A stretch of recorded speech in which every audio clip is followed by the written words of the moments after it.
joining an inspection of temporary accommodation.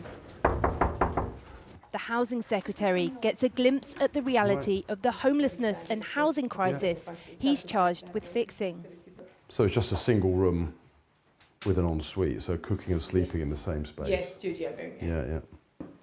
Today he launches his homelessness strategy for England, 18 months in the making, promising to try and prevent families from ending up in emergency facilities like here. So your assessment is, this is okay?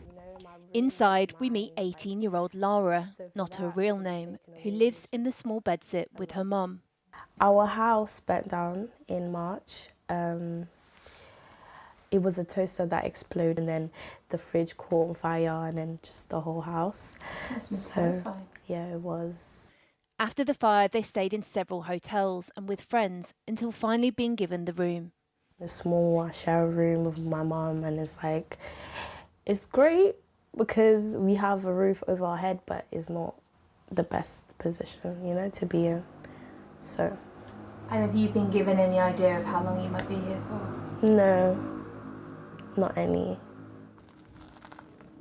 The £3.5 billion plans include pledges to halve the amount of long-term rough sleeping by the end of this Parliament, stop the illegal use of B&Bs for families beyond 6 weeks, and introduce legislation to force public bodies to collaborate so people leaving prisons, social care and hospitals aren't forced themselves into homelessness.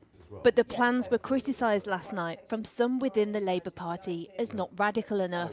Latest figures from shelters suggest 8% increase in homelessness and record number of children that will be homeless this Christmas. Yes. Are these plans going far enough? Andy Burnham doesn't think so. This is the biggest change in tackling homelessness that we've seen in decades. Andy Burnham's comments were before the strategy was announced today, and I know that he will be backing what we're doing because it will get kids out of temporary accommodation and it will get people off the streets. Well, some of the things he said haven't been addressed, not unfreezing housing benefit, for example. Is that fair? Is that true? The government just took a decision in the budget to end the two-child benefit cap. But specifically on the housing. That was the single biggest thing this government could have done to get people out of temporary accommodation and into housing of their own. But not all tenants have children. There'll be some people who can't get housing through the council who need to go into the private sector but simply can't afford it because... but that's why we're speeding up building of all kinds and we're bringing in investment to provide the biggest increase in social and affordable housing that we've seen in a generation. One of those falling through the gaps of today's announcement is 73-year-old Carolyn.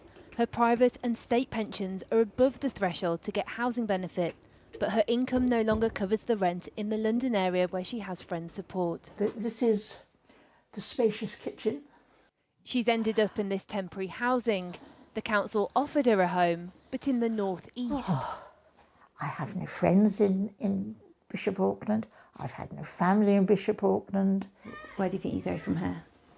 I think it's going to be a long time of temporary accommodation, to be honest. But it's better than living on the streets.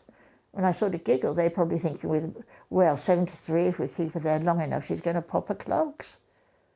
The Housing Secretary promises this government will bring a generational shift. Charities are cautiously optimistic, but say its success comes down to whether today's commitment translates into tangible change.